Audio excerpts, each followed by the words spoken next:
moving abroad, you learn different things. What we're really trying to do here is to give Filipinos a chance to graduate the foreign degree. Do give it a try. It could be life-changing.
But it's good. It's a good learning and growing experience.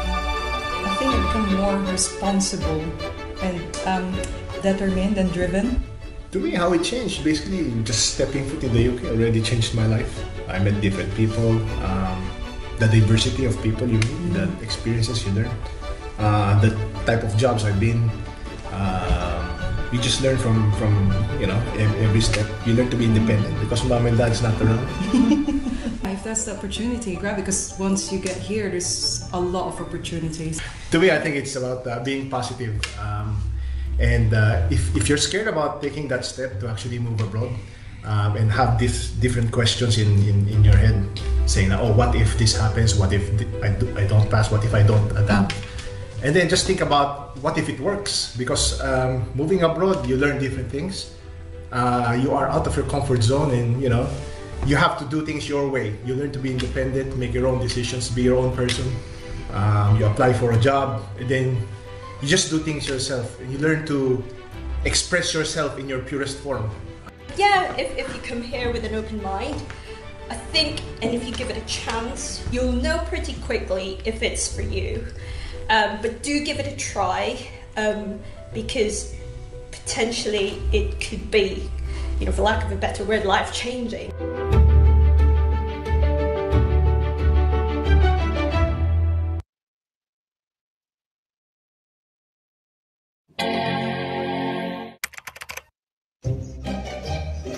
Can someone pass me a pen? Sure. Can you pass this to Stephen? Of course. Thank you.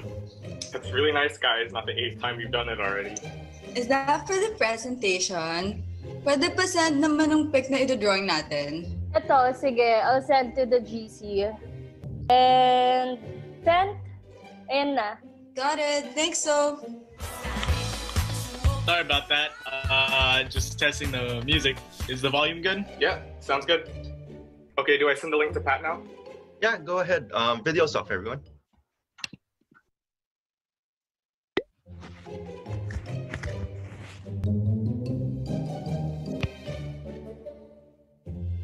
Hello?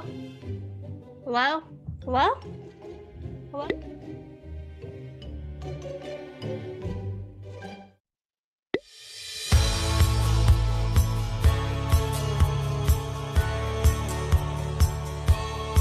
Happy first Zoom meeting, Pat!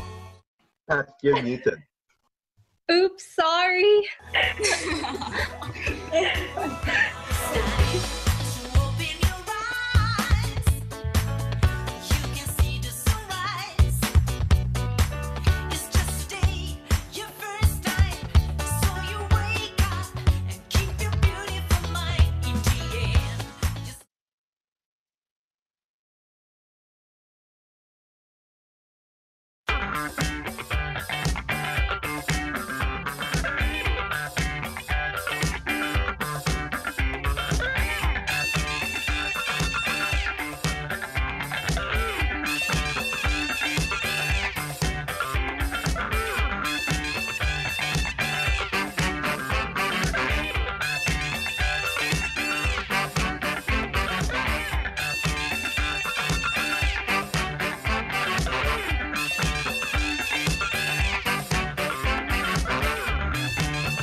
moving abroad, you learn different things. What we're really trying to do here is to give Filipinos a chance to graduate with a foreign degree.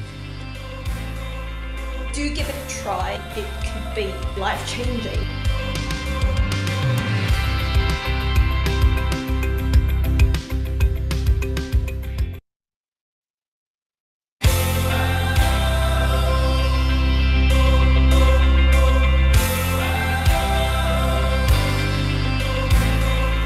Happy first meeting back!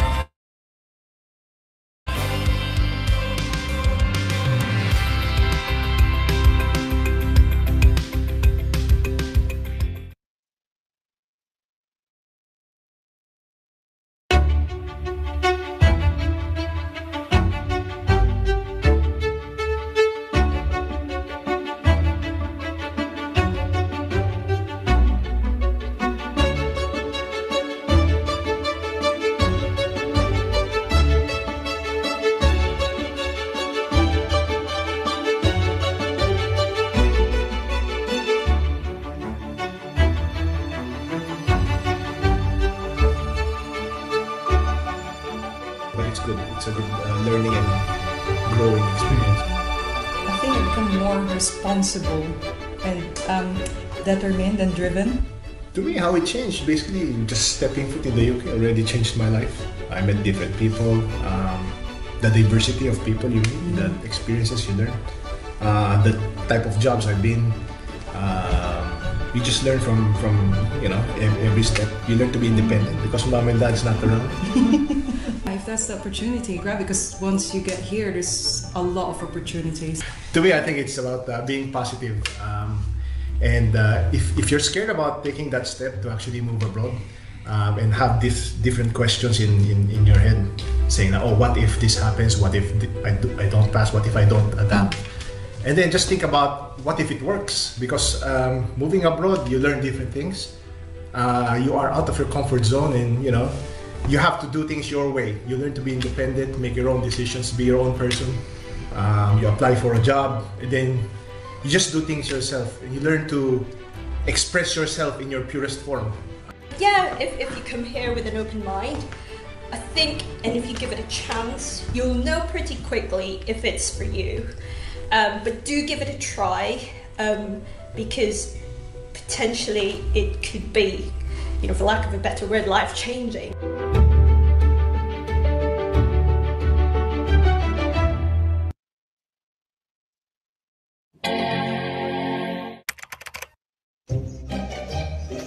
Can someone pass me a pen? Sure. Can you pass this to Stephen? Of course. Thank you. That's really nice, guys. Not the 8th time we've done it already. Is that for the presentation? Pwede pa send naman ng pic na ito-drawing natin. Ito, sige. I'll send to the GC. And send. Ayan na. Got it. Thanks, so. Sorry about that. Just testing the music. Is the volume good? Yeah, sounds good. Okay, do I send the link to Pat now? Yeah, go ahead. Video's off, everyone.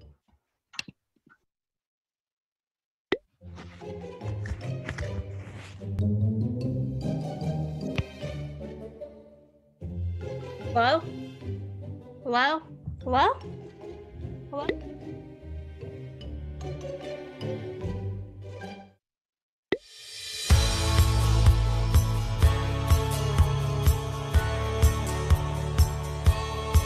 Happy first meeting, Pat! Pat, you're muted. Oops, sorry.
Good morning, everyone.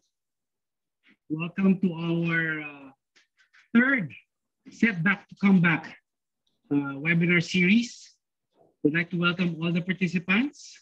And today, Thames International Business School is giving this to you live, even if it's a rainy day. So we pray for good internet connections.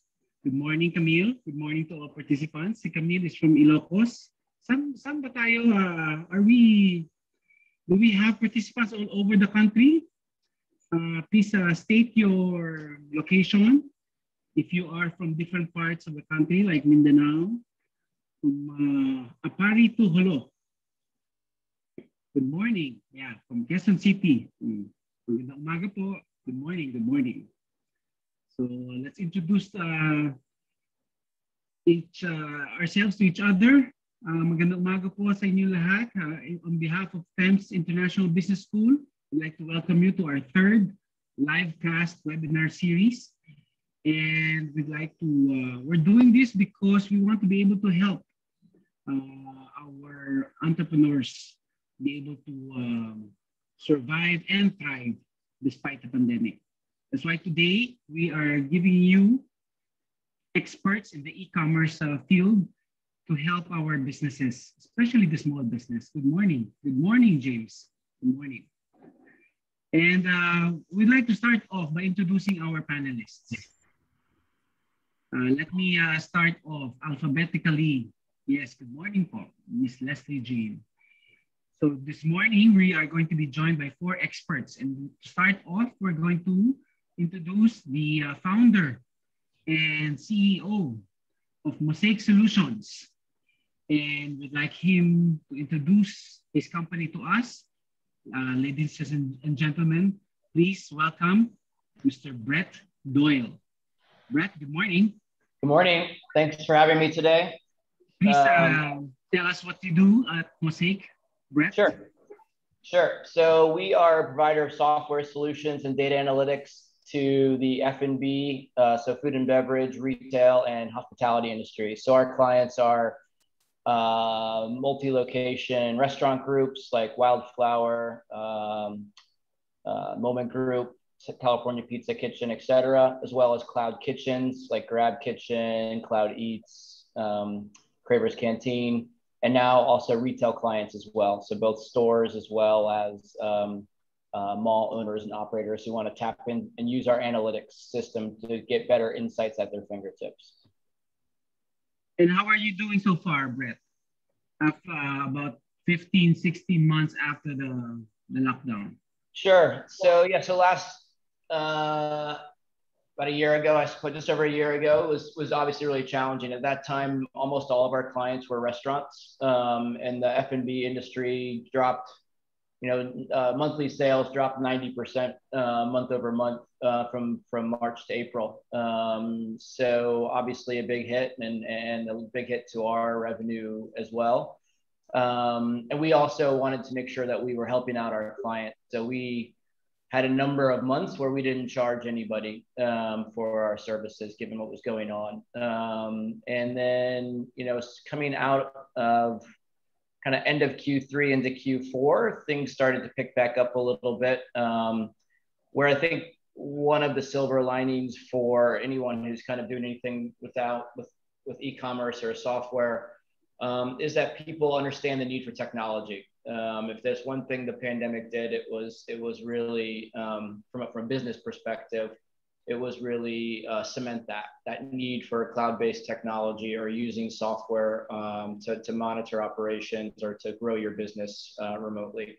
So that's when we really started expanding, our customer base as well. So our business has been picking back up a little bit since last year, which is good. I think for us, the hardest part for our clients is the uncertainty, just like for all of us from a personal standpoint as well, right? So the uncertainty of what's going to happen in terms of the quarantine levels, what that's going to mean for restaurants, what that's going to mean for malls, et cetera. But I think the good thing is that people are have really adapted and adopted to this multi-pillar approach for revenue. So, you have to have an online presence, be that your own website or a third-party aggregators. You have to, sell via Grab or Foodpanda or whomever else, sell into retail. So there's all these different pillars of revenue that people are using, and that's really helped the stronger groups kind of get through this challenging environment. Thank you very much, Brett.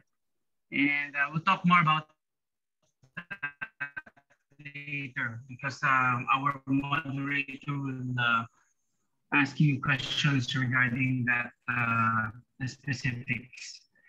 We move now to he is a digital, etc. He is the founder of Negocentro. And please, and among other things, he will talk to you more about what he does. Ladies and gentlemen, please welcome Homer Nivera. Homer. Oh, hi, Adolf. Good morning to all. Good morning. So, yes, hi.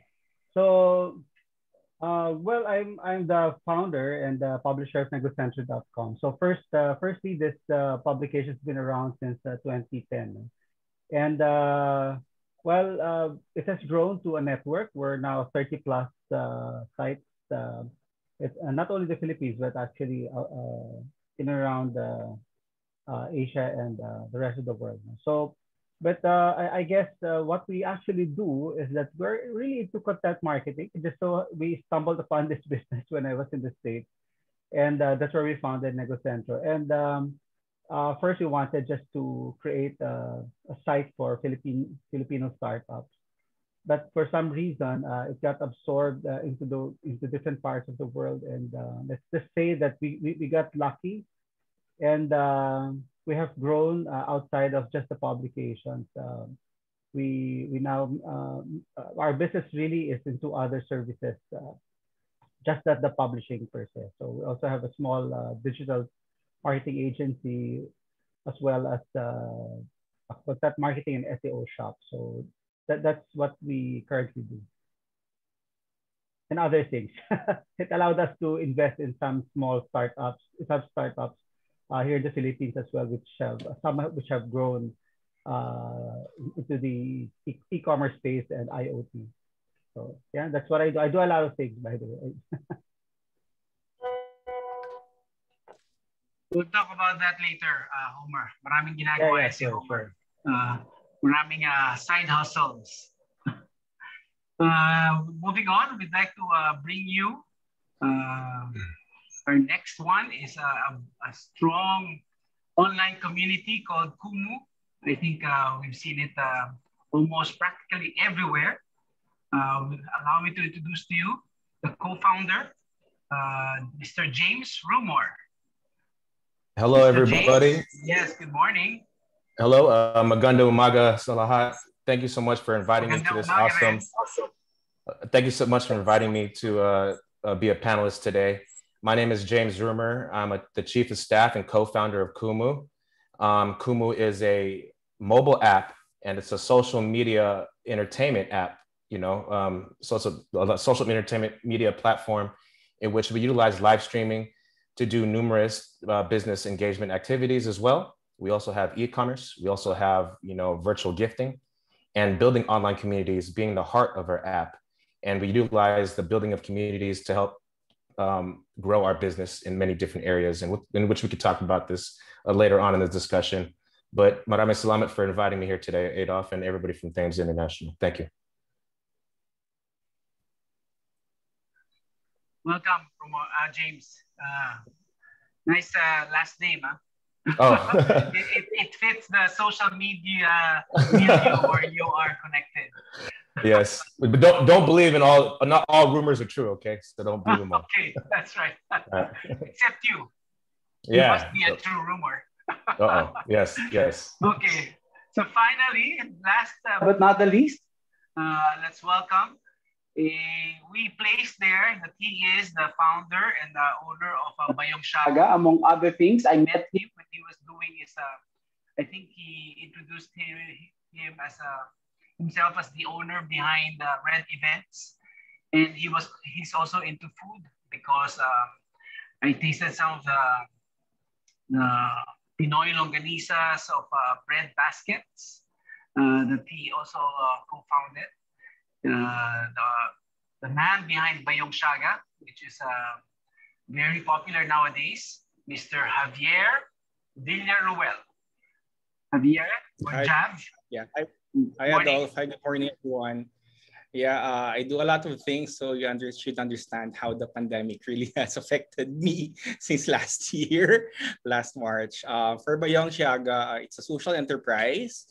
We work with several weaving communities from around the Philippines, and we market and sell their bags, and we also, improve them with our own shop in Bataan. So we now work with almost 10 provinces for weaving, and we're purely online. We're in Lazada now and Shopee, and we're also in Instagram and Facebook. I also have Breakfast Basket Manila.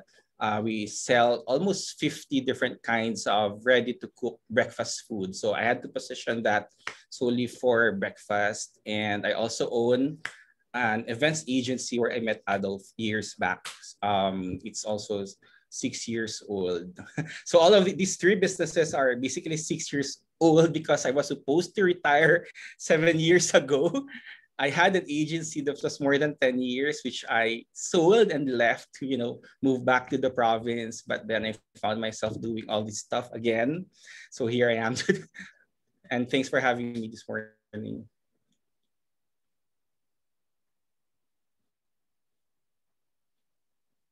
Thank you, Jav, or Javier. I think if there's one thing in common that we have with our four panelists right now, I think, if I'm not mistaken, I'm not sure about Brett, but I think almost all of them are wearing multiple hats. I guess this is a trend nowadays wherein you do something full-time and then you do other things part-time. And that's exactly what their backgrounds tell us. So magandang umaga. So I think we have so many, we have participants coming from all over. Good morning, yes. We have from Parañaque, Malolos City. Oh, we have someone from Mindanao, province of Sultan Kudarat. Magandang umaga po. And from Makati, Camarines Sur, Bohol, Lupa. Good morning. Good morning. We have some of our regular suki. Well, yes, I'd like to start off by saying this is our third episode.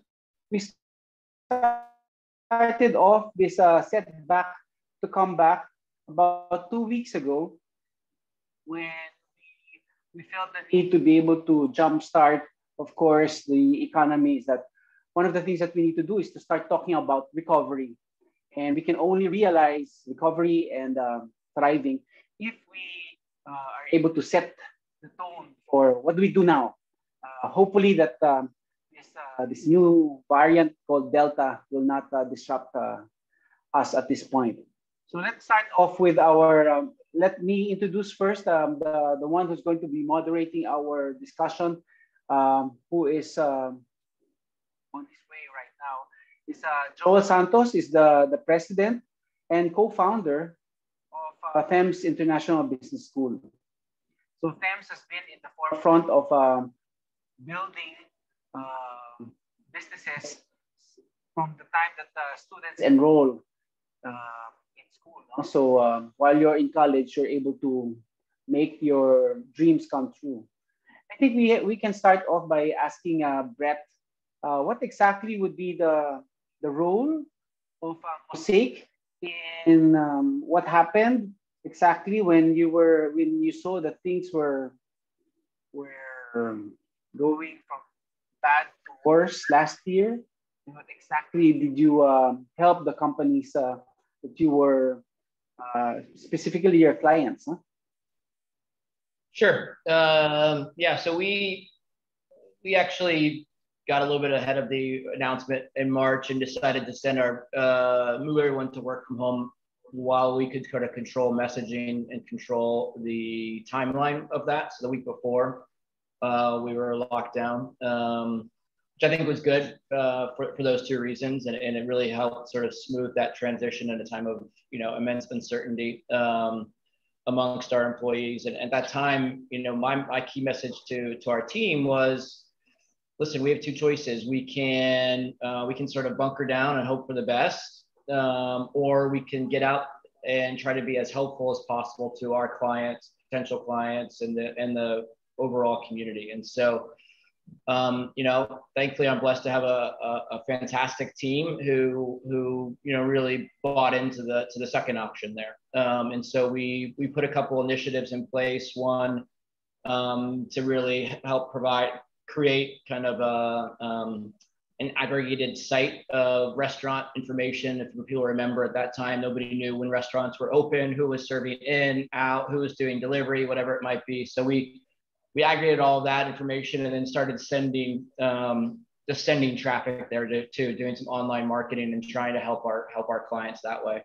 And then we also started an initiative to help deliver meals to those who needed it most. So partnering with our clients, where we would actually raise the funds to pay our clients to, again, help them have some sort of revenue source at that point in time to employ their teams, and then partner with someone to distribute the food to those who needed it most. And so, I think those two initiatives really helped sort of set the tone for the year for us as well, as we're going to do what we can to push through this and be as helpful as we can to our clients, and again, the broader community as well. So that was sort of, how we kind of got things moving. And then we actually onboarded, more clients last year than we had in the previous 3 years of the company, just because we were, as I said before, we expanded into retail. So we brought in some larger clients because of that. And the team just was really focused on, okay, what can we do while we're not all together, but still can, make improvements to our product, improve the technology stack, whatever it might be, but to help, again, to help our clients during that time. And the last thing we did, as I mentioned before, was we made a decision early on that we were not going to charge our clients for a certain period of time as well, until we at least moved to GCQ. And so, that was obviously challenging from a cash flow situation, as we all have to manage cash, but we were fortunate enough to raise some capital during that time as well. And I think that was the right decision for us to be able to be as helpful as we could to our clients. Brent, a big part of 2020 was really helping the community, and you began by helping your stable of clients. Is that correct? That's right. That's exactly right. Yeah. I think that those two things go hand in hand for sure. And I think that's a lot of companies are seeing the same tune last year, because obviously a lot of there are more to be helped than to acquire in terms of income from last year to the pandemic. Let's move on to how about you, Homer? What happened last year that made you allow you to help your community while at the same time trying to survive? Okay, well, first, we've been doing a lot of things even pre-pandemic, meaning in 2018, we decided at least one part of my digital marketing company, we set up a niche shop, which is focusing on content marketing SEO, right? So, but the deal was I had to have everyone work from home. Okay. So by 2019, we were doing a lot of projects. Then when 2020 came in and the pandemic hit, the first thing we did was actually tell our clients to use all of our our publications and our social media network for them to push donations. So that's the first thing we actually did. We were one of the first that was like, I think if I'm not mistaken, the day after that it was declared that we were into a lockdown. I even had to ask a permit from one of my friends in politics. So we could deliver a lot of this stuff to the hospitals and all those stuff, right? And a lot of my clients were into the food business, retail. They were into retail. So we were one of the first to deliver boxes of coffee, pizza, and sort of stuff, right? So and I think that experience allowed us to, how would you say it? We were able to cope in terms of our quote unquote our sanity, right? Because we really didn't know what was going on, right? And the first thing that we did was to help in whatever way. And you know what? Even our friends, we tapped some communities, and there was even a worry about the dangers of what the pandemic was all about, right? But of course, all the protocols were there. And you know what? Well, what really happened was our business increased because I think during the second quarter, a lot of the companies that we worked with abroad, I guess like 80% of our clients are from outside the Philippines, right? So by the time that the Philippines was trying to adjust, the other countries outside the Philippines were already well adjusted. So in other words, when we got more work, we had more time. We had more resources to help others, right? In fact, that's where we established another entity, which was into digital transformation, because we actually saw the need that a lot of the companies, not only the big ones, but especially the MSMEs, weren't really ready. So of course we know what happened. A lot of them closed down, etc. So that's where we came in. We tried. Well, we're still doing it now. We're into digital transformation consulting, and that's how we connect also the other shops.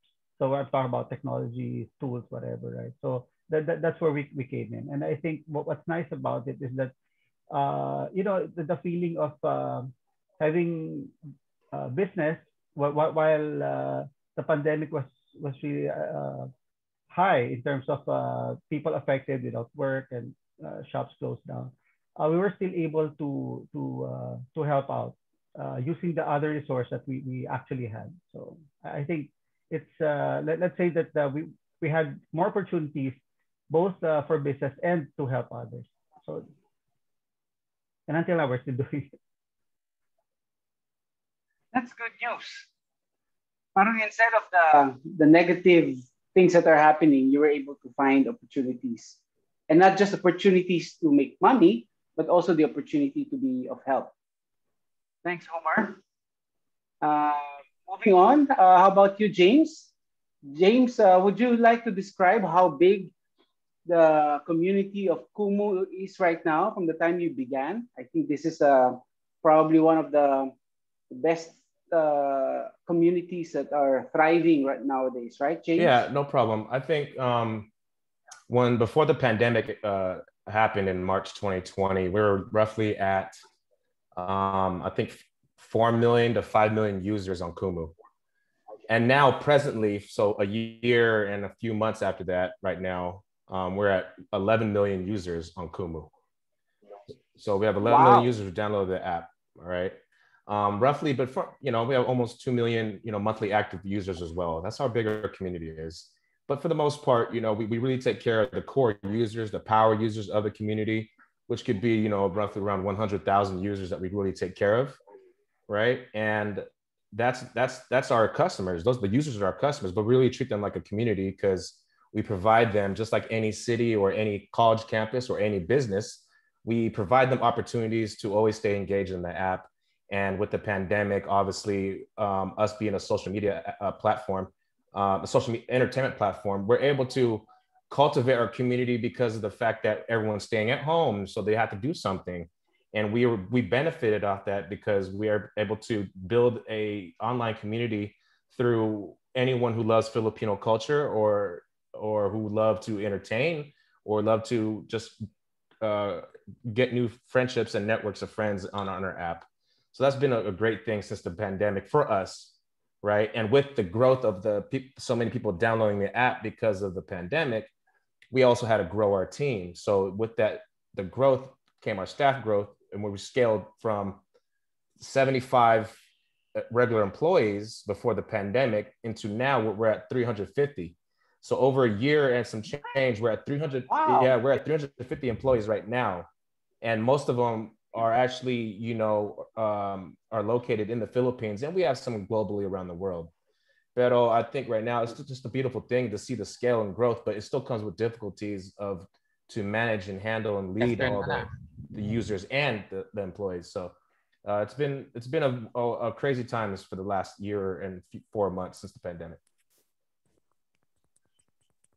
That's fantastic. That's phenomenal. I think if there are areas of growth, it's really in the way our four panelists come from. It's really establishing business online. Yeah. Before we move on to Javier, I'd like to introduce our president and co-founder of PEMS International Business School, who will be moderating this morning's session. While before he joins us, let's hear from Javier as to how he managed to rise above the challenges from last year. Javier? You're on mute, Jav. Yeah, last year we're really off to a great start in 2020 January. Projects were coming in for the agency, orders were pouring in for Bayong, Shaga, and Breakfast Basket.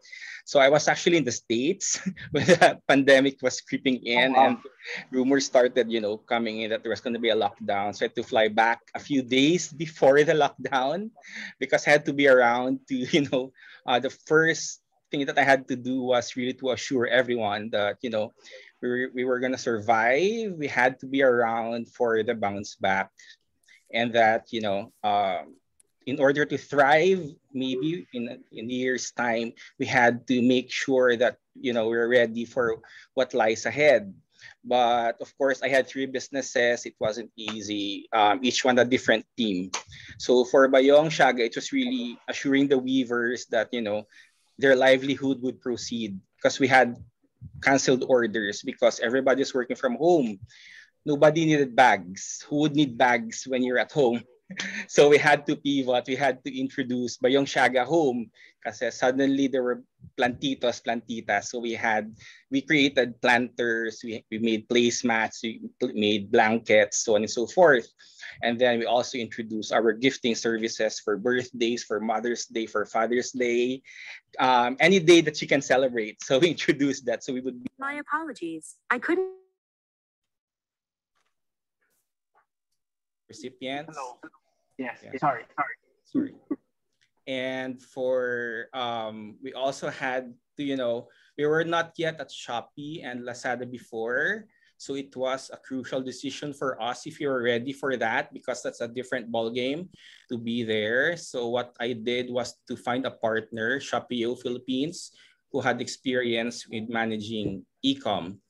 So that my team can just focus on production and logistics, which at that time was so hard for us because there were lockdowns everywhere. You have to understand that like this bayong behind me is woven in Camarines Sur or from Palawan or in Negros. So we had to get these bags here to Makati. And then our leather crafting shop is in Bataan. And there were just checkpoints everywhere. So we had to find ways to get, to make it work and to get the bags here in Makati where we dispatch everything.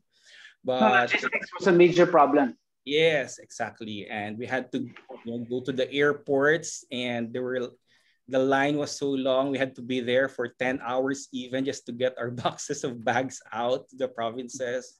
And then, I was selling stuff already back in the 90s when there was no digital yet. So I was used to knocking on people's doors. So I had to do that one-on-one through digital now, through our Suki in Instagram, through our Suki in Facebook, just to be able to sell some bags, just to get everything going, because the weavers, had to have livelihood for that. And our leather crafters and the artists, we have a big community behind every bag that we produce. For breakfast basket, I can just share, it was easy because everybody needed food. So sales zoomed like 500% for the first few months. And then it crashed because all our customers were selling food already. So we kind of lost our market share on that. So what we did was introduce more stuff. So now we have almost 50 different kinds of breakfast food for you to choose from. So we're doing fine there. For the events agency, I have a staff of 40. And we were badly hit the first few weeks. We lost 8-figure contracts because we had multinational clients for events and activations and so on and so forth. So what the team had to do was to pivot to digital events. We have a great team. Everybody was so passionate. We had to work together. We had to cut salaries. I have to give up my salary also just to get the team going. And eventually, we were able to make our mark in the digital events industry. So we're now doing great. We're now doing PR. We're doing a lot of digital events. All our clients are intact. We have a good relationship with all our clients who have been there with us all throughout this pandemic. So far, the 3 businesses are doing great.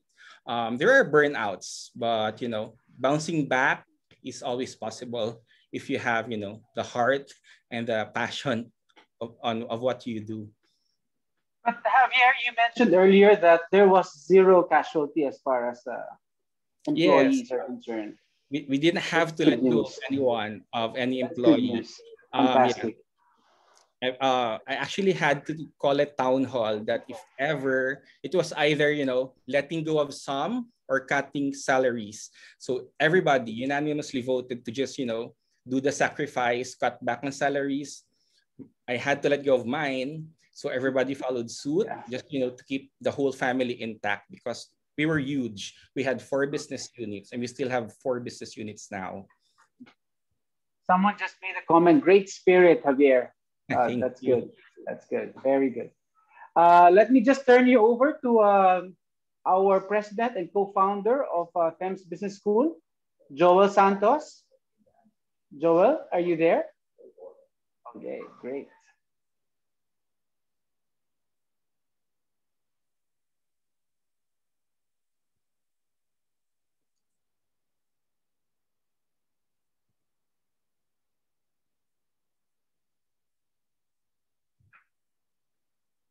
Camille was saying, Sir Javier's story reminds me of what?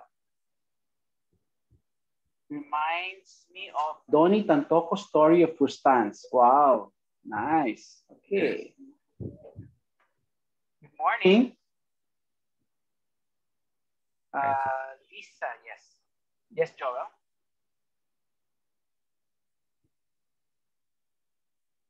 Lisa Reyes is saying, I admire the honesty and resilience, creativity of the speakers and entrepreneurs. Great spirit, Javier.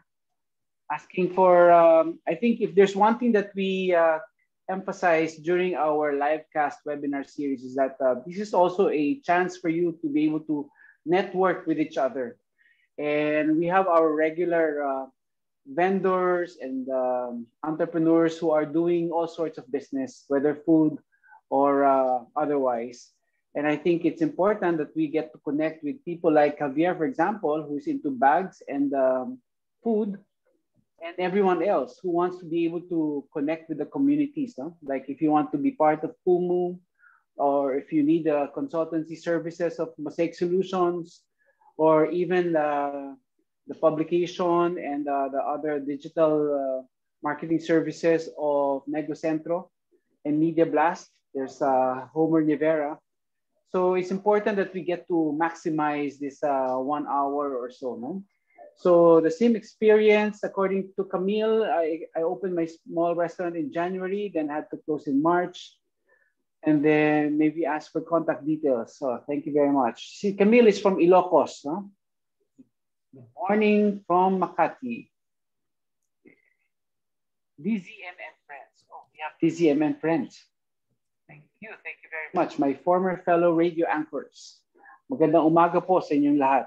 So let's continue, no? So let's, because you are in the digital business, and because you are already there, can we specifically cite the steps that we took so that we can further transform our business or our organization? Because some of you mentioned that you had to double your manpower, even with the use of technology, even with the use of digitalization. It seems that some of you even had to hire new people.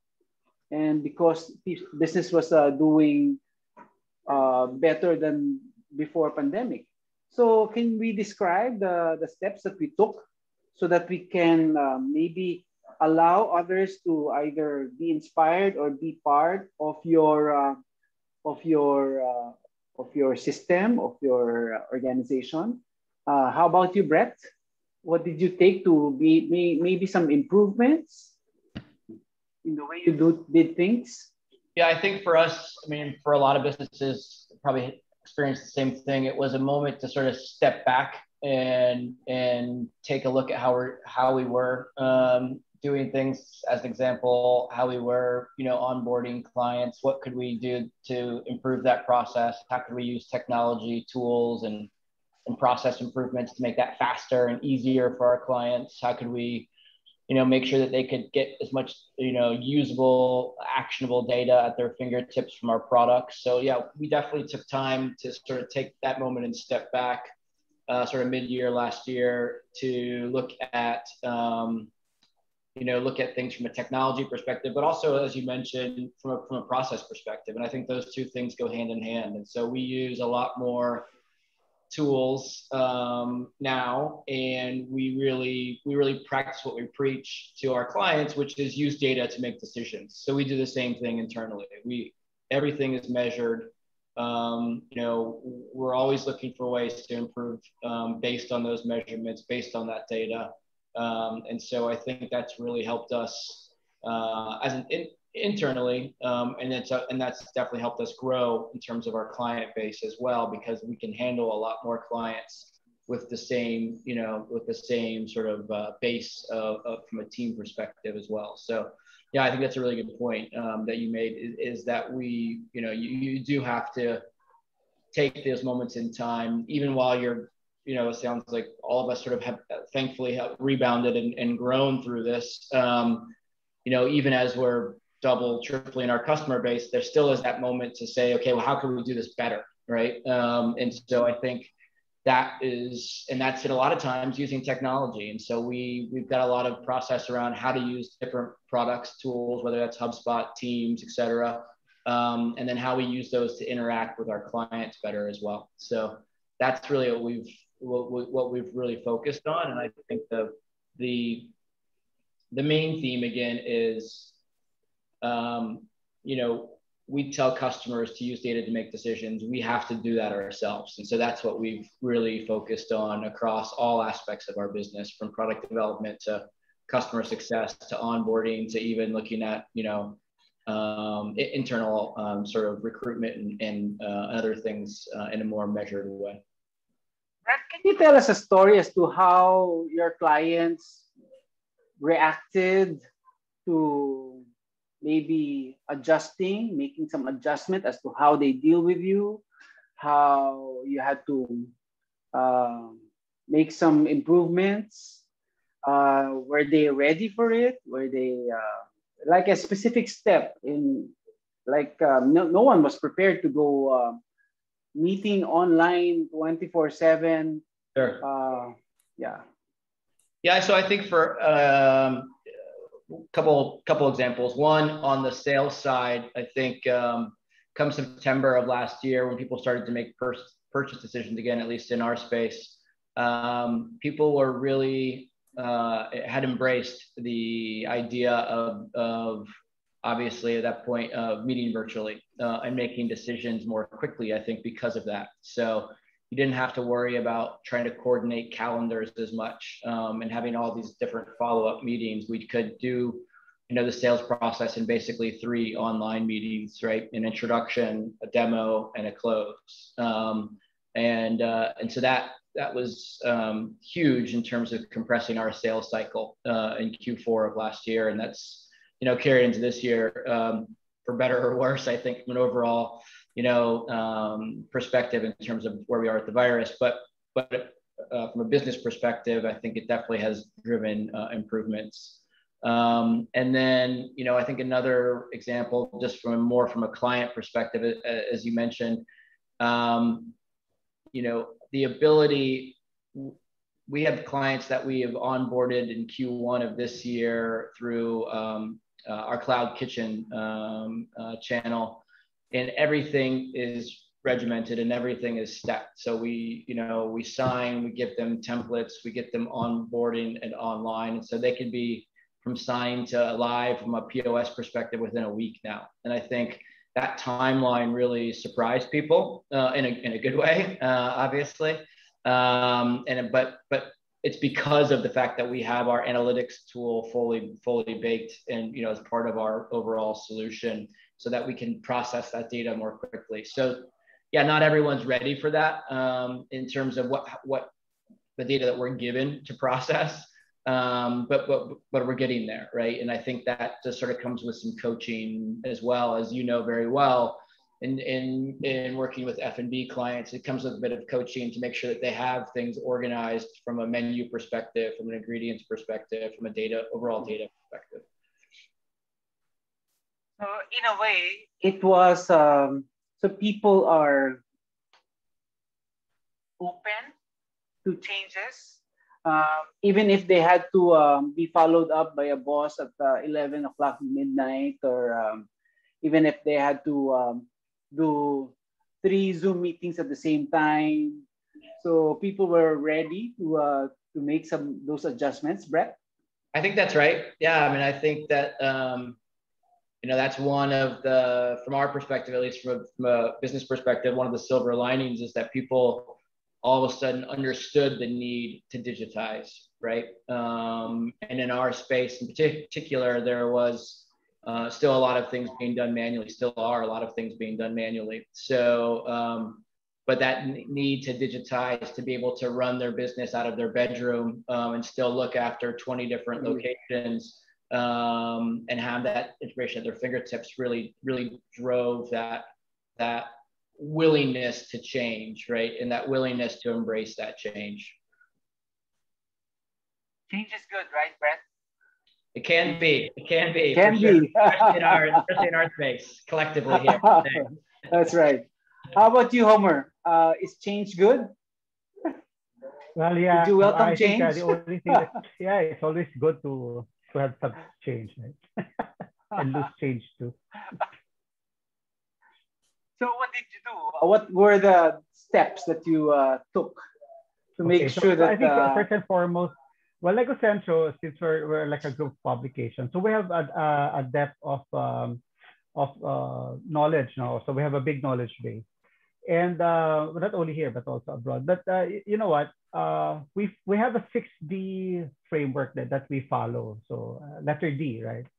So actually, it starts with a digital audit. So what we do is we give, especially now, we give MSM free consulting to SMEs or MSMEs, and we always teach them that they have to look at the 6Ds in terms of transforming their business. So one is to have that digital audit, because not all companies or not all enterprises know what resources they have digitally, right? So that's the first step. Then the next one is the next D is what we call discover. It's discovering the knowledge base of the enterprise. As I said, a lot of people in their organization have a lot of things to give to the organization, right? Especially during this time. And And I think some of the companies that we worked with were able to discover that there are people in their organization who were knowledgeable in a lot of these tools, etc. So some of them changed jobs, so to speak, from marketing to doing IT, etc. Right? Then number three is that once they have done their digital audit, they know already the knowledge base of the organization. We ask them to define what the future would be like for them, because it's hard right now. It's hard for people really to understand what the future is, because you're dealing with a pandemic, you're dealing with your business, you have your family, etc. So it's like everything is going on all at the same time. So that is where the change is kind of confusing, right? But how to let them stay focused is that we ask them, okay, so why don't you reimagine things? Where do you want to be in the next 5 years, let's say? So that's a normal question, right? But they would ask us, pwede ba in the next 2 years na lang? Because they don't have time for 5 years, okay? So 2 years is like so short, but of course they want in 2022. But we always remind them, look, 2022 is election time. So, you know what's going to happen. Right? It's more confusion and all those stuff, right? Then after they define the future, we ask them, okay, so from the future that you want, why don't you design your business and operational model? So that's already like hands-on, because it's like back to the drawing board.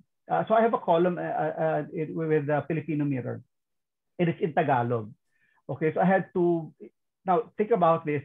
Everything that we know, which are written in English, we had to interpret in Tagalog, because we have to help the MSMEs who are Filipino speaking, right? To help them design the business and those operational models. So if you interpret all of those things, it's kind of hard. That's why we do one-on-ones with them, right? So that's the biggest part, the designing the business and operation models. Of course, once all of this are done, we make sure that they deliver the this is the next D, right? Deliver the transformation plan. So how long would it take for you to define, to do the audit, to actually implement your transformation plan? It only would take around 2 months, really, just 2 months. I mean, it depends on the small company, but most of the people now think that if you're into social media, you're good. We tell them, no, that's only the marketing side, right? Or even customer service. But you have to do a lot of those things in terms of operating. Like, actually, I was kind of glad of how Javier was able to do his stuff, right? That's kind of hard logistically. You know, it's appalling to have like a 10-hour wait in an airport. Like, so anyway, so congrats on that, Javier. Good learning experience. Then of course the last thing is to of course, if you have a big company or you have a small staff, you have to debrief them. You have to tell them what the experience is. It should not take long. In fact, what we always say is that whenever you have any experience, not only write them down, but you tell your staff, because especially in the retail business, in the restaurant business, everything right now is a learning experience. So no one can say that you know everything, because we weren't born with a pandemic, right? So my point is, you have to have your own framework when you work now in this time. It should not be just shooting from the hip. So I think that is what we did. We had to follow that. And I think that's why from the get-go, we had some success. Of course, we had failures as well, right? But as I said, we learned quickly. So I think that's where now you implement that you have to learn fast or fail fast today. So that's what we did. We just followed that framework that we usually have. Fail fast, learn fast. Speed is one of the vital lessons that this pandemic taught us. And not everyone could adjust to speed. How about you, James? Yeah, I mean, 75 manpower to 350. Wow, that's times four times your original manpower. That's fantastic, huh? And also challenging. How did you do that? I think, again, as our customers and user base grew, we had to, adjust and make sure that we have our, especially on the technology side, we're trying to recruit the best from around the world, right? We're trying to recruit people that are aligned with our mission and values and goals, but adjusting to having such a large scale, influx of new employees, we had to make sure that each of our business moves and activations for the users are all properly staffed, right? Because again, there's been a lot of movement within the users coming into the app, so we make sure that we have certain things already set up. And with the growing number of users, our features and our app updates had to come in line with that. So growing the team from there, even just engaging the users, we had to make sure that all our priority hires are going to places to help push the app in such a way. So I think that the virtual office space has been very difficult for many of us here. All the panelists can agree with that as well. There's no true blueprint, in my opinion, as far as what's the perfect virtual office space. And with this type of growth in this pandemic, us adjusting, us having hybrid schedules, or some people have to physically be in office, for us, it's been a difficult time too, because leading a virtual office space is very difficult, in my opinion, especially if you have no touch points, no face-to-face interactions. I think that a lot of the staff and a lot of the people who are working right now in the pandemic could feel that somehow, some way. And this country, the Philippines, being very social in such a way, we're missing that. And I think that, that was just another hit that we had to adjust to as well. So having more virtual meetings, having more meetings that are fun with our staff has been very essential in our growth with the staff as well. So you said that your customer base, your community grew from 5 million to 11 million. That's double. Yes. And yes. how did you manage that? I mean, what were the changes that you had to make in terms of content, in terms of processes? Well, I think when the pandemic started, you see the different user batches come in. Okay, we call it You're probably running at 1,000 kph, right? Yeah, yeah. So when the different waves of users come in, we had the pandemic batch come into Kumu. And from there, we started building communities, and mostly there's a lot of entertainers and a lot of people who were out the industry because of the pandemic. So you can imagine the whole nightlife industry coming onto Kumu. You imagine the comedians, the performing artists, the actors, all coming to Kumu. So we had to build communities to support them. We had to adjust our app to make sure that they have a place, that they have classes, that we're educating the users.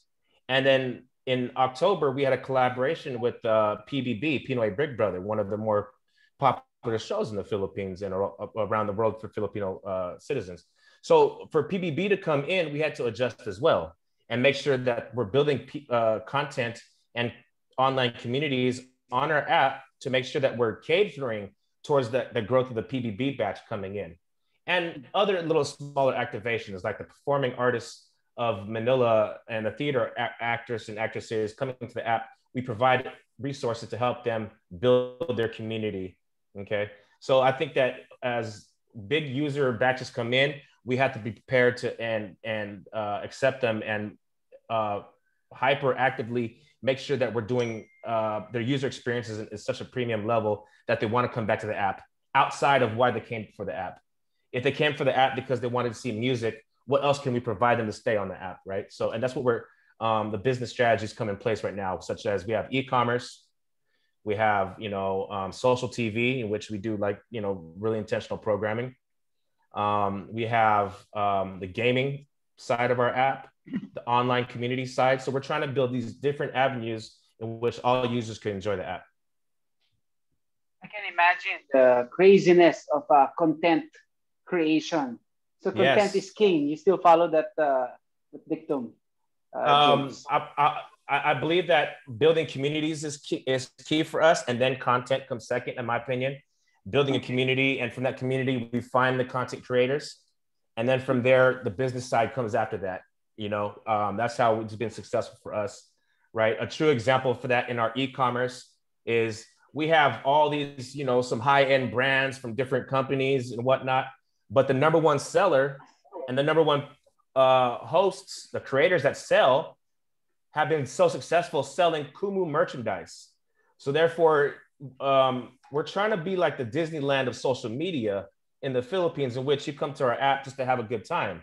So when you go to Disneyland, what do they sell at Disneyland? Mickey Mouse ears, Mickey Mouse this and that.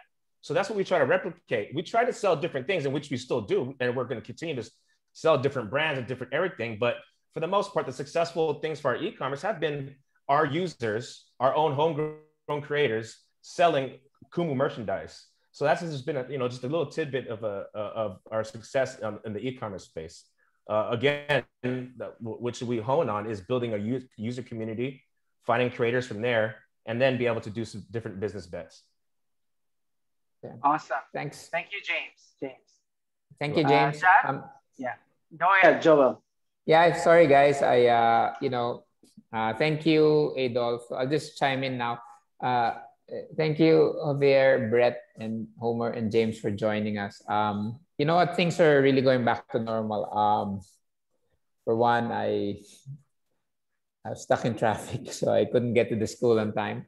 Plus, you have accidents on the streets, which I also ended up having. So I was bumped on the road. So hence the delay, and I'm really sorry. But you know what that shows? Things are getting back to normal, right? So for me, that's a good sign.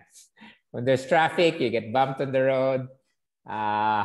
There's rain. Wow, it's Philippines back again, right? So I actually I'd like to first encourage everybody to put your questions out in the Q&A chat, so that because we're now on the last part of our portion where we'd really like the audience to do that. And the other thing is, I'll be sharing something on the screen. The other one is that every time we do a live cast, it is actually a networking event. So we'd like to ask all 4 panelists to actually put your contact details on the chat. So at least people who want to engage with you will be able to, because we only have this live cast within our entrepreneur community. So the ones here are not here really just here to listen to you as panelists, but actually to do business with you. And at the same time, all other attendees today, if you want to put in the chat what you're doing from an e-commerce perspective and what you're looking for among partners within the community, please feel to throw in the chat. Again, this is not just a one-way thing. We want it to be a networking event. So I was talking about things as being normal, right? When I say quote unquote normal, there are, however, 3 behavioral changes that happened in the pandemic. And share that bit. The 3 behavioral changes that has happened. And sorry. Adolf, is my screen seen? Yes, Joel, yes. So, the pandemic has forced us to do certain things that we didn't used to do. So one is obviously online shopping. We were forced to do that, or online retailing, and then online learning, and then the work from home, right? So these 3 were behavioral changes that I believe is permanent. People had a taste of online shopping. GCash just became the norm. It actually, para siyang Google, right? When you say, oh, if you're looking for something, i-Google mo. Now, when you want to say, once you want to pay for something, i-GCash mo. So you can already see from behavior change, right? You just have to look at the language of people, right? If you want anything delivered, ipag-grab mo. So, those language changes is actually means permanent behavior changes, right? I don't know if Brett grew up here or James can grow up here, but when I was growing up, you don't brush your teeth, diba? You don't say get a toothpaste. You say, bumili ka ng Colgate, right? So we don't say where's the ref, where's the Frigidaire, So like the brands are actually the actions of people. And in the past year, i-GCash mo, i-Grab mo. So that's why online shopping is a behavioral change. Of course, online learning, right? Now, when you want to go to do anything in class, is Zoom mo, di ba? So again, from a branding perspective, Zoom does not connote a brand, but actually means online learning. Nobody goes out there say, i-Google Meet mo, di ba? Nobody says that. it's about, it's i-Zoom mo. Are we having a Zoom class, right? So again, from a language perspective, Zoom now means online learning. Of course, the third behavior change is work from home and virtual, right? So with these 3 permanent behavior changes, I'd like to ask the panelists, what is the impact of this to business, right? From an e-commerce perspective, you combine all 3 permanent behavior changes, what is that going to do to the e-commerce outlook in the Philippines? Anybody want to take on that? From perspective of behavior, right? These 3 permanent behavior changes.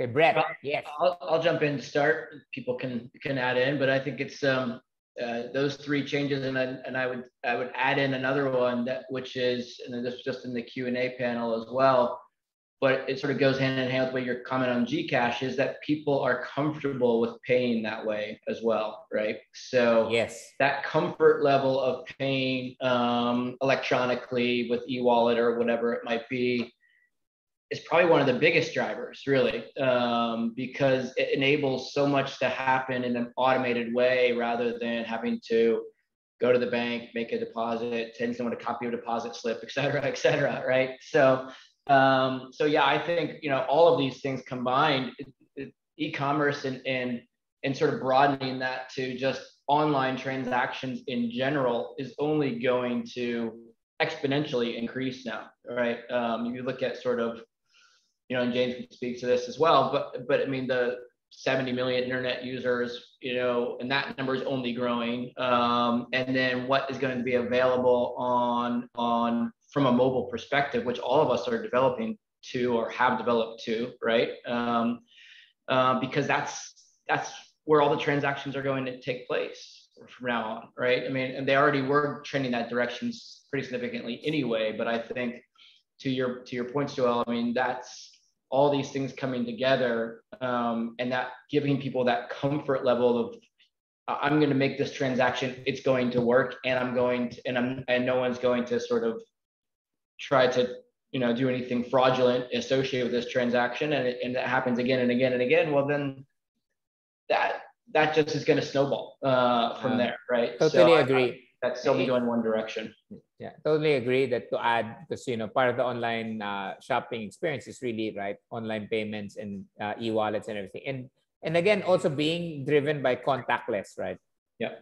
So even though I go to Starbucks face to face, right, I go to the store, my daughter doesn't want me to pay with a credit card or with cash. My daughter says, "Dad, let's just do Gcash. It's better that way." Right. So but you're already in front of the counter, and then my daughter would say, "Hey, let's go in contactless." So so that's really part of a behavior change, right? Thanks, Brett. Anybody want to chime in again or add? Go add on to the behavior changes. So we're also here to learn from each other. Oh, James, you're ready. Yeah, it's about Mr. Experience. Kumu is all about experience. Yeah, I think that for us, like the behavior changes, I'm just stick to just working from home. I think with such a large staff, I think that working from home, some of the behavior changes is, what are you going to do for your staff outside of, a recognition, your award ceremony you usually have at the hall or at the hotel. You usually have a Christmas party. How are you going to replicate that virtually? How are you going to replicate, staff recognition, employee recognition? So I think for any business, I think that's very important. And then I think with Kumu, we're able to do that because we are, we're kind of the experts of live streaming, okay? And for us to do something virtual, we have to be, we have to make sure we do that for our employees.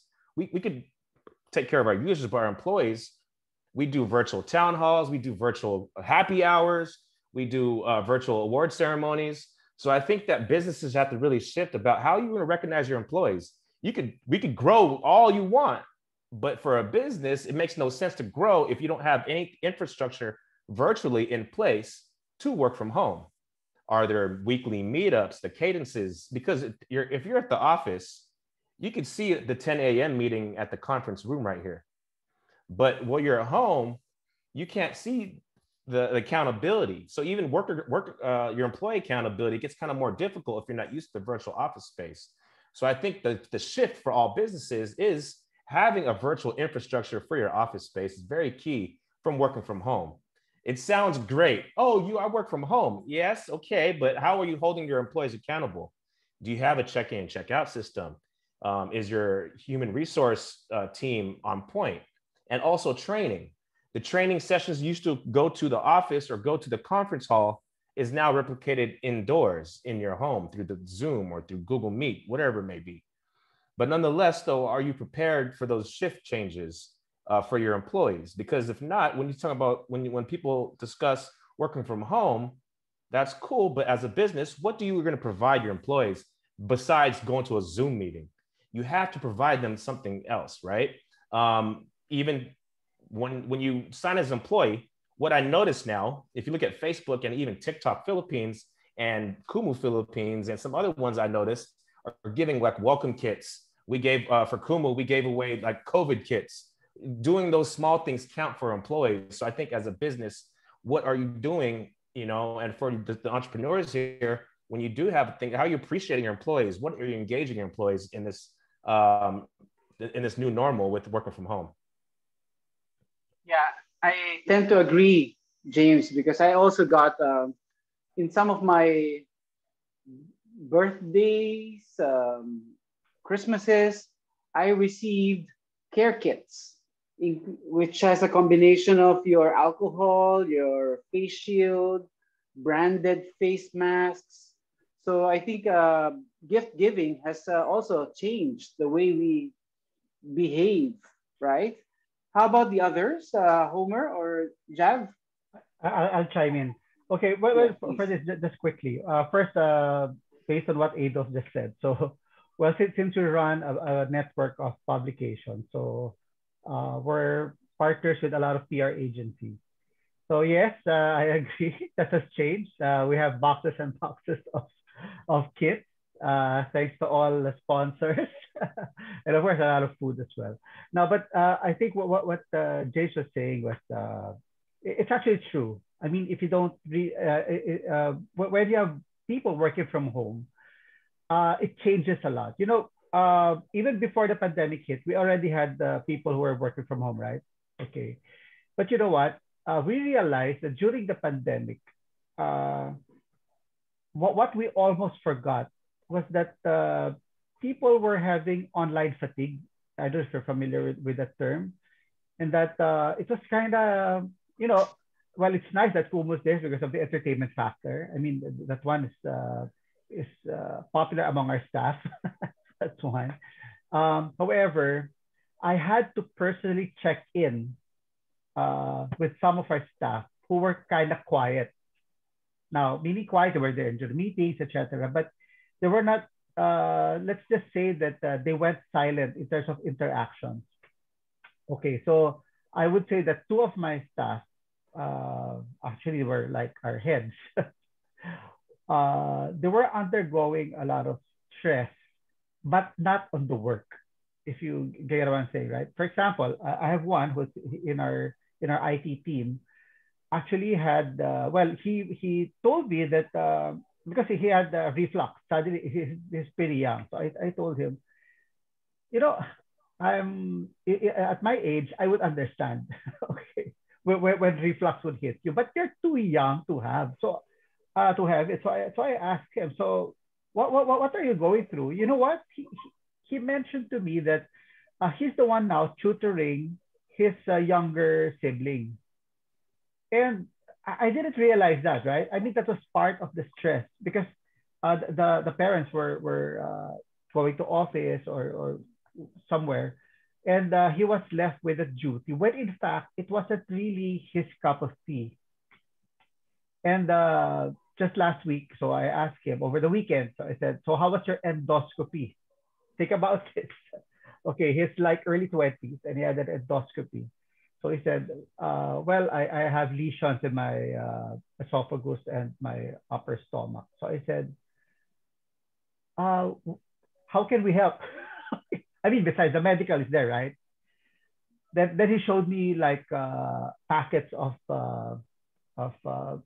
medicines, right, which you bought. Then I just reassured him. I said, you know what, the stress is. I asked him, is the stress because of the job? Then he said no. Okay, so at least we'll just try to lessen our beatings with you, etc., etc. But I think we should. You have to tell us how to adjust, so we can. So you can be helped in terms of whatever tutoring you need, etc. Like to a point that would you need us to hire a tutor instead, right? Wow. So I mean, Personalized. that's how. Yeah, I mean, that's how personal we have to really look at our staff at this time. So we always advocate self care. That's one. But at the same time, we try now to look deeper in terms of the family that's happening. Like if everyone's working from home, you have different people at home, right? And of course, the dynamics. Like people will tell you to shut up, or go to the room or whatever, right? So what I'm saying is, this is what actually happened, or is happening to our organization. So, and again, we've been at it even before the pandemic, right? But when this happened, it's only this time that we realize that we have to look into our people on a personal level to really know, to understand. So that's why I can share. So I think, yeah, coming from that point, Homer, mental health is really is real, and thank you for being able to be sensitive about your employees' plight. More than just the stress coming from work, it's really a combination of stresses. The stressors are increasing. You may have not just family members, but also a platoon of dogs or cats in the same household where you're doing your Zoom meetings, and they need to be fed during the time that you're doing your Zoom, something like that. So, how about you, Jav? Yeah, it was a big change for us, especially for the events agency, because we were always stressed, doing events. Relate because I used to hold physical events. Yes. Yeah, you are, everything has to run smoothly. Everything has to be perfect.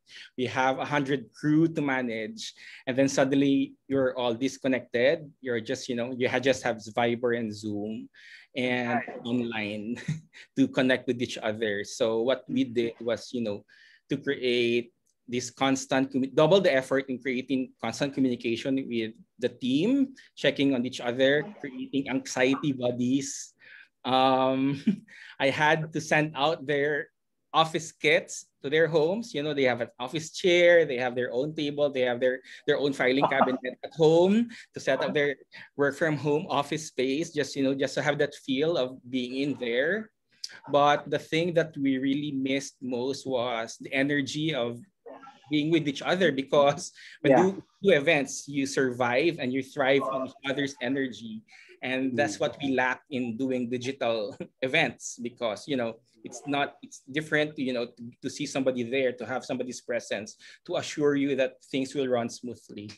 And then I had to do a lot more efforts for the HR team to organize Friday night outs within their homes, game nights, pizza nights, anything, just to get everybody together, because it was easy at first, but eventually you would ask them personally how you're doing, and then they would start feeling anxieties and stress and all, because we were all adjusting to so much uncertainties around us. Even the clients also, it was a big change for them not to see us when we do events for them, and it was just our faces on the screens, because we were used to doing a lot of pre-prods before doing an actual event. Mm-hmm. But change is inevitable, and you just have to adapt to this. And so far, it's really just a matter of accepting the new norm, and finding ways to, like I said earlier, to make it work, because we don't know yet where this will all lead to, and we just have to prepare for it. For Bayong Siaga, it was good for us, because now I can work from, because I can work from Bataan, where our leather shop is. I can work from here in Makati. and I can, do my digital marketing wherever I am. So I'm not really boxed up in a space because I know that 99% of our customers are also online. They're in digital realm. So somehow I can do my sales, I can do my marketing, I can do my engagement, and strengthen our relationship with them online because I'm batang 90s ako. I was used to selling t-shirts one-on-one in school. I was selling pizza back in college. I was delivering to homes. Now I don't have to do that because there's Grab, there's Lala Move, there's logistics companies, logistics partners. So digital transformation for Bayong Shaga, which is a retail company and manufacturing company, has done us a lot of good. So you've seen the analog days of the 90s, or even well, I came from the 80s, now to the digital age of the 2021. Nice, nice. So if for all our guests, can we get your questions for our panelists, please? And while we're doing that, if you have questions from the audience, we'd like to find out from our panelists, what exactly do you think would be the specific steps that our SMEs, our small businesses, because you guys, you employ employees from what, 20 employees to about 350 of Kumu. I'm not sure about how big Javier's organization is. So, but we're talking about companies or firms that have sprouted during the course of the pandemic, and they're actually just ranging from 1 to 10. Some are just doing it on a one-man band show type of thing, right? So what would be your advice so that they can finally get into the online and digital world that you're in right now?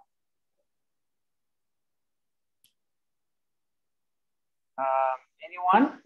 Maybe Brett? I'll just make it quick. Homer? Just for me. Just 5 things. Just 5 things. Okay, so first, again, I'll go back to the organization, right? So you have to evaluate the organization. That's one. Then, as what Brett said, data is key. Okay. Now, I think if you're able to use the data that you have, or really try to collate all of those things, then that would be great. Then the third one is I think you should start small.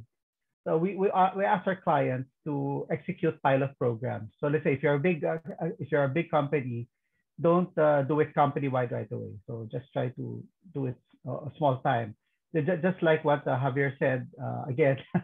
Okay, if you do a lot of things, you don't do everything like in one go, right? I mean, I learned how his organization works, so that's good.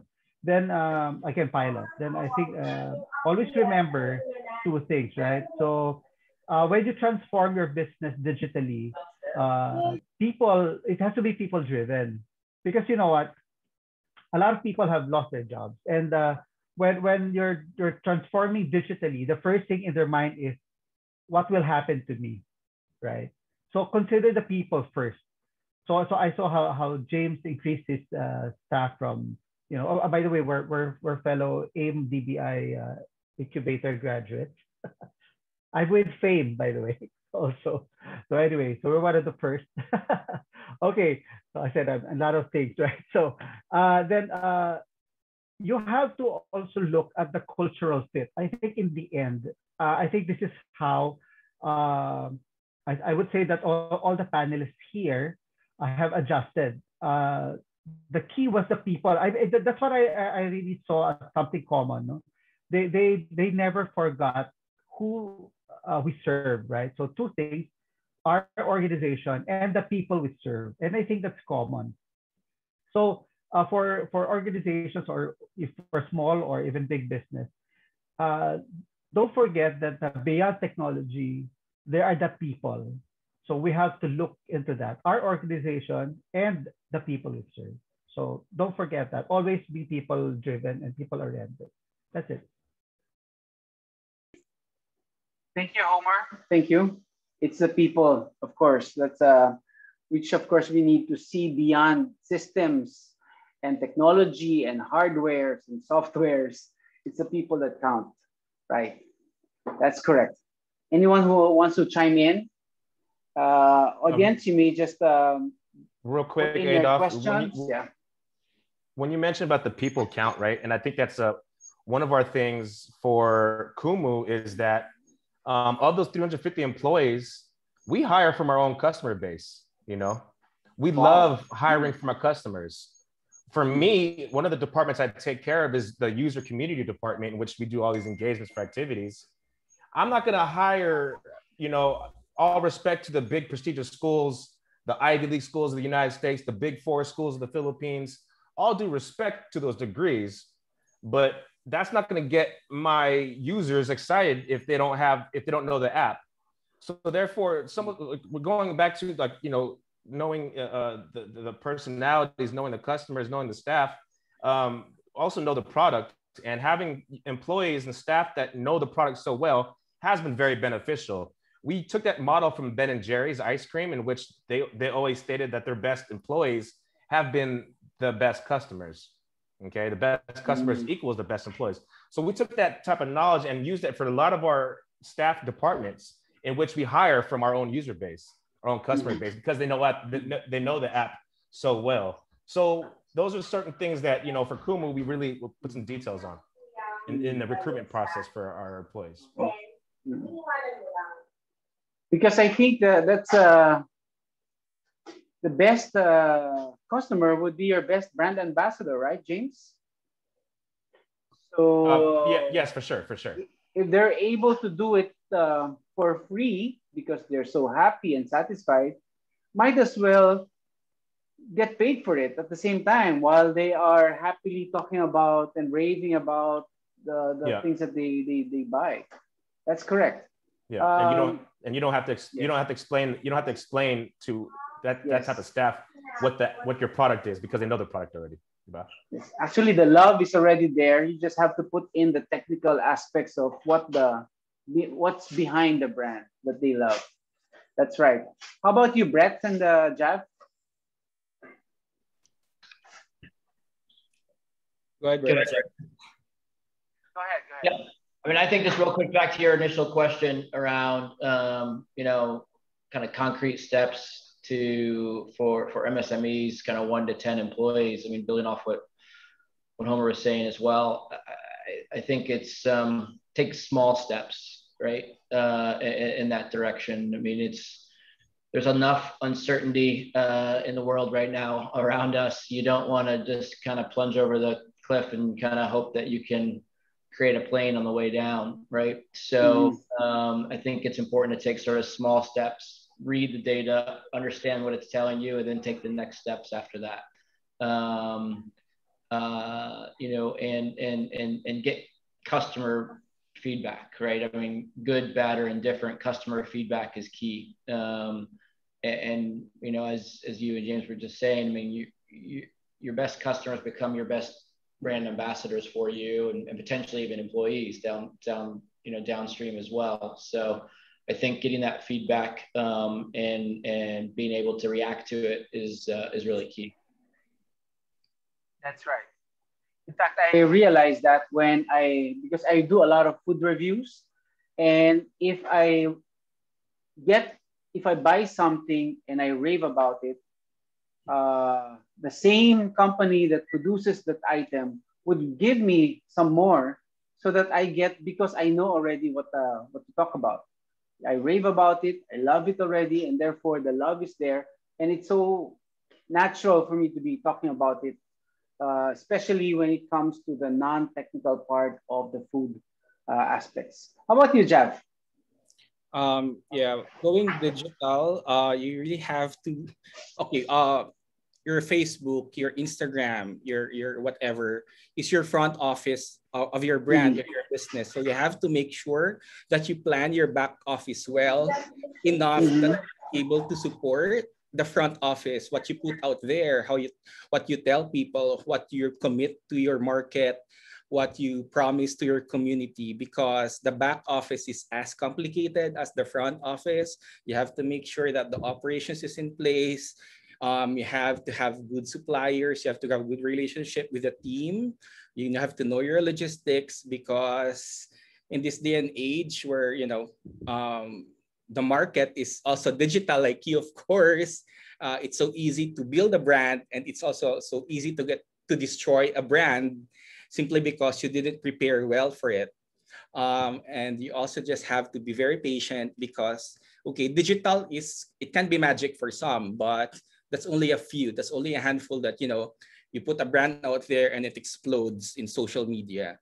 Sometimes it takes a lot of work. It takes a lot of planning. It takes a lot of studying how to put your brand together, how to communicate, plan your content, how to talk to them, to the people. So patience is key, because it's so easy to give up. Like, being there for 60 days, you only have 10 followers, and then you see your competitor gaining followers by the hundreds. But then again, only those who survive are those who don't give up. So I have like 5 P's for my team. It's always about purpose, planning, pursuing, being persistent, and very important, being very patient with digital. Thank you, Jav. Only those who don't give up are those who are able to survive. That's right, and that's probably the reason why we're still here. Oh. And I think we have, if you have questions, some of the contact details have been placed in the chat box. Please take note before they disappear, because once we leave this chat room, this webinar room, all the important information from the chat box will also disappear. Any questions from the audience? Before we wrap this up, I think we're almost hitting our last few minutes. What is the outlook? What is your outlook for the rest of the year, business-wise? We're entering people are already counting the days before Christmas. As of yesterday, I think there's about 156 days before Christmas.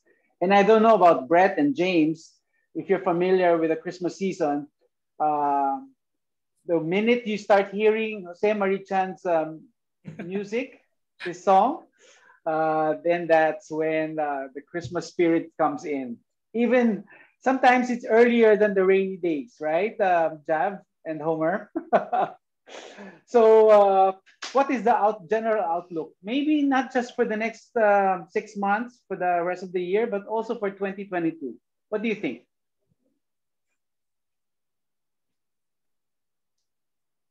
Anyone? Okay, Brett or James? Okay, yes. Okay, so I'll just start. So, Homer, quickly. yes. Okay, quickly. Yes. Well, again, Christmas season is here, so yes, it's here. Yeah, it's here. So I think if you want to start early, then might as well start early, right? So I'm sure that the guys from Bayamsaga are going to be really busy, and well, Yes. glad to know that he's helping a lot of people in the provinces. That's good. right. Okay.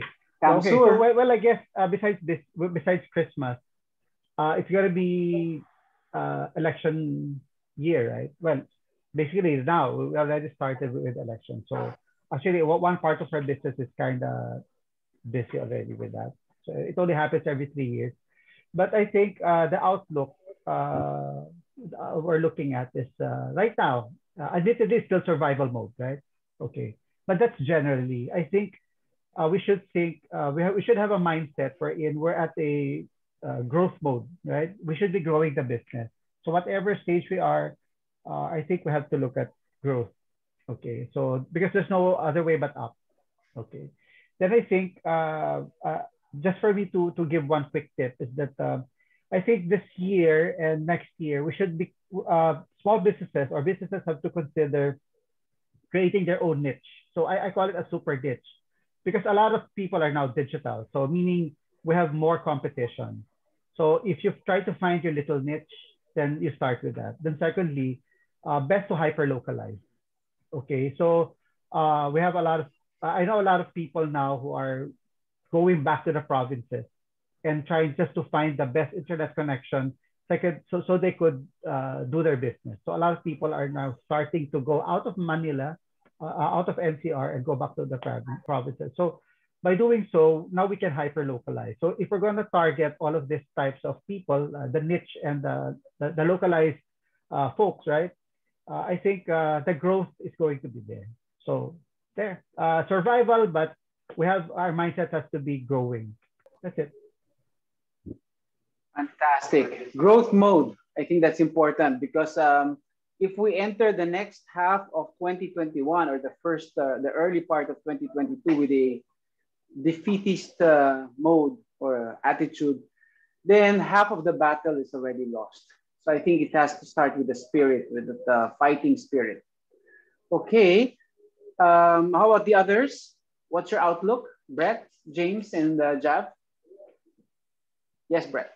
Same. I mean, I think it's the same. I think there will be growth. I mean, some of it's just kind of unfortunately coming off a lower base, but I think in general, you know, as vaccination rates continue to increase, as the in-person economy starts to come back a bit more, and people have that comfort level, there's going to be growth across a lot of sectors. I think there's a lot of pent-up demand. You're seeing it in other areas of the world who have already started coming out of lockdowns in the US, the UK, et cetera.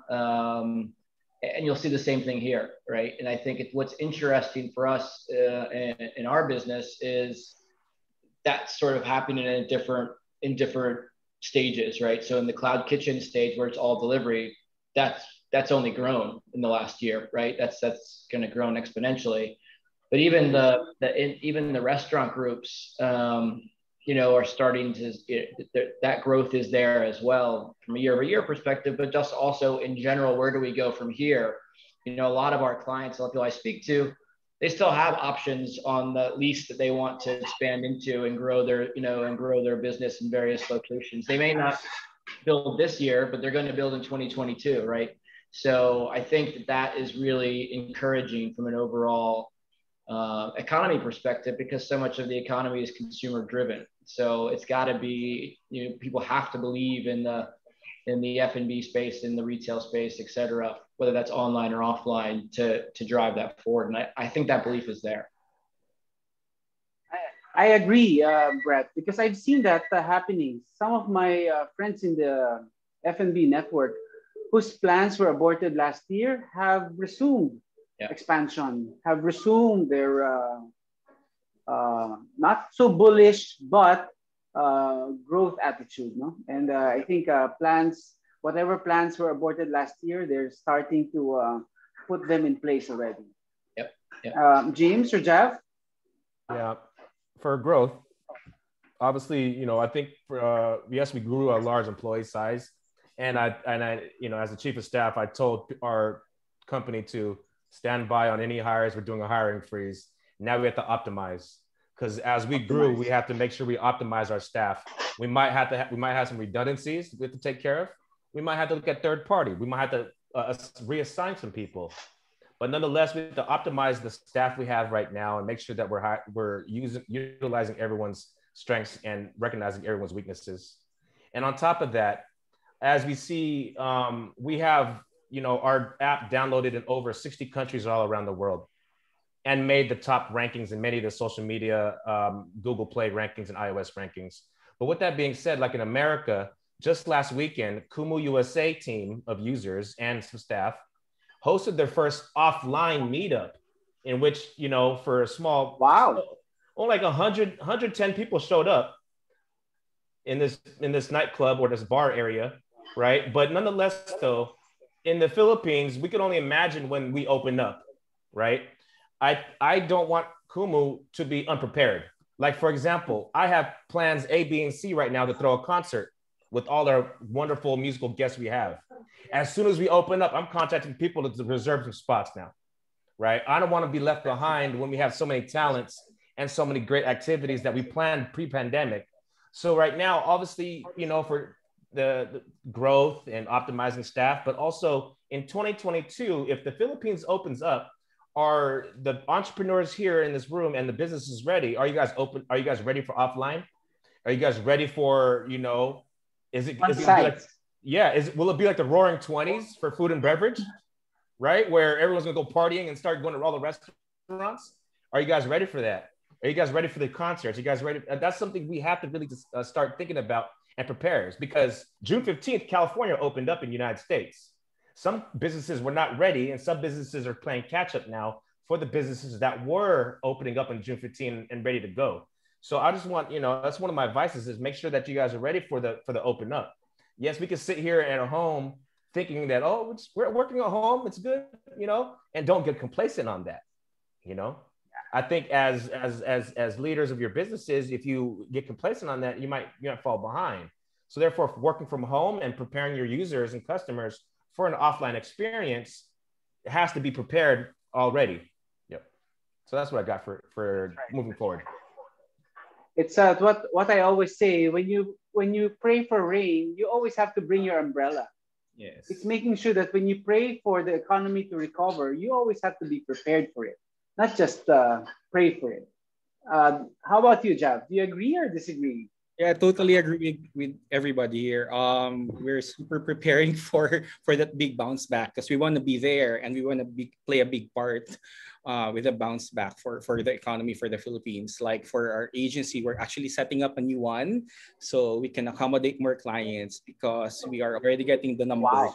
Yeah, and as the economy hopefully starts to open up some more, we can go back to doing more on-ground events like before. Maybe not as big as before, but there are, you know, smaller pocket events that we're allowed to do now that weren't allowed last year. So we're forming new teams for that, and we're getting new clients for that.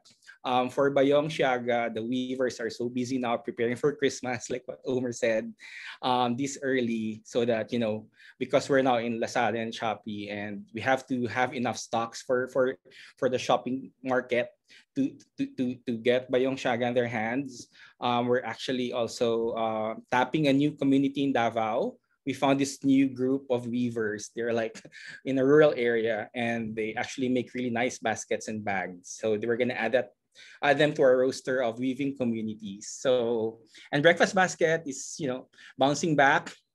We're adding ready to eat line that you can just microwave and all, because we're thinking that people would be busier now than they were before to actually cook. So we'll have ready to eat food for them. So there, we have to be hopeful. We cannot give up, because we have to remain positive for those who rely on us. If us, those who lead, have a negative mindset, imagine how that will affect those who look up to us, those who get their courage, their inspiration from us, their motivation. So we have to lead the way for the bounce back.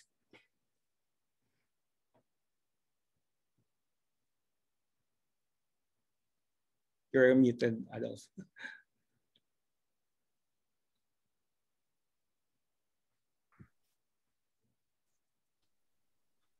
Adolf, you're mute. You guys are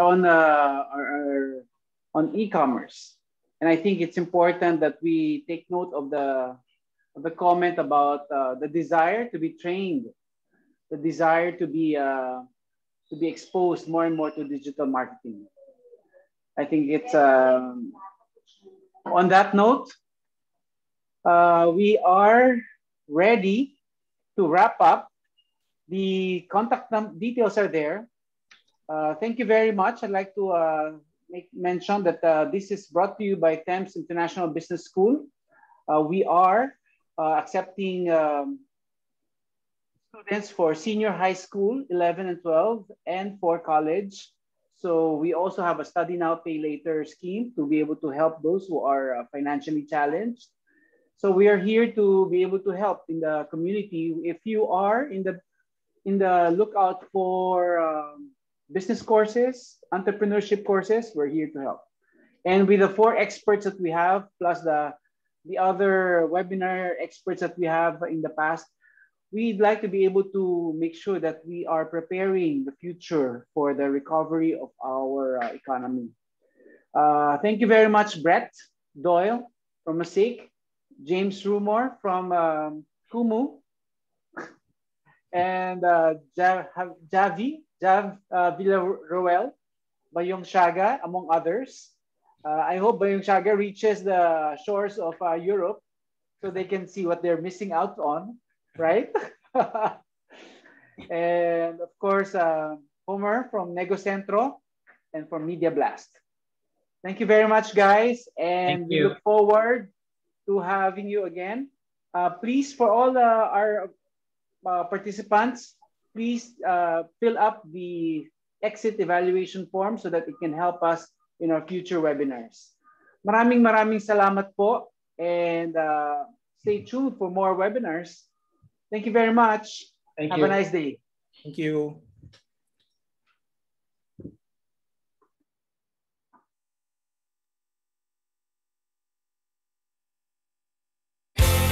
Moving abroad, you learn different things.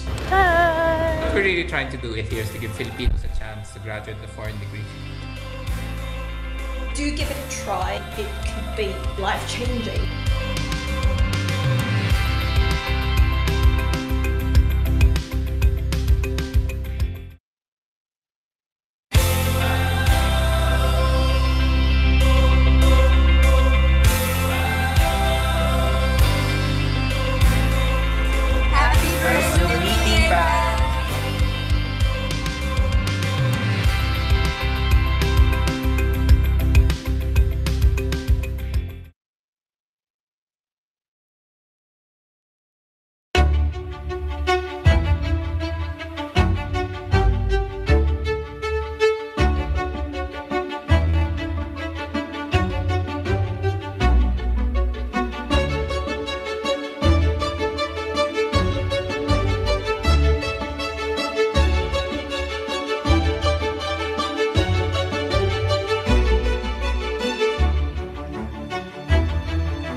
But it's good. It's a good learning and growing experience. I think I become more responsible and determined and driven. To me, how it changed, basically just stepping foot in the UK already changed my life. I met different people, the diversity of people you meet, the experiences you learn, the type of jobs I've been. You just learn from every step. You learn to be independent because mom and dad's not around. If that's the opportunity, grab it, because once you get here, there's a lot of opportunities. To me, I think it's about being positive. And if you're scared about taking that step to actually move abroad and have these different questions in your head, saying, oh, what if this happens? What if I don't pass? What if I don't adapt? And then just think about what if it works? Because moving abroad, you learn different things. You are out of your comfort zone, and you have to do things your way. You learn to be independent, make your own decisions, be your own person. You apply for a job, and then you just do things yourself. You learn to express yourself in your purest form. Yeah, if you come here with an open mind, I think, and if you give it a chance, you'll know pretty quickly if it's for you.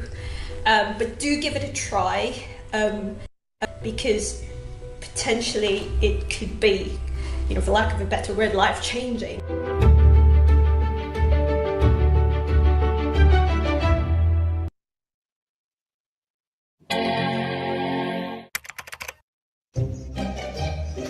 Can someone pass me a pen? Sure. Can you pass this to Stephen? Of course. Thank you. That's really nice, guys. Not the 8th time you've done it already. Is that for the presentation? Pwede pa send naman ng pic na ito-drawing natin? Ito, sige. I'll send to the GC. And send. Ayan na. Got it. Thanks, so. Sorry about that. Just testing the music.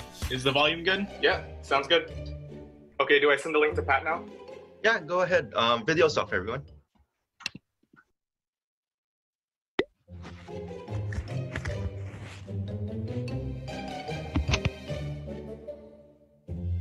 Hello?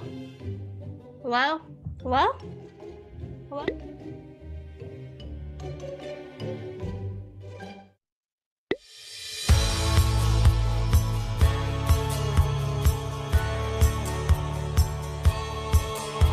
Happy first Zoom meeting, Pat. Pat, you're muted. Oops, sorry.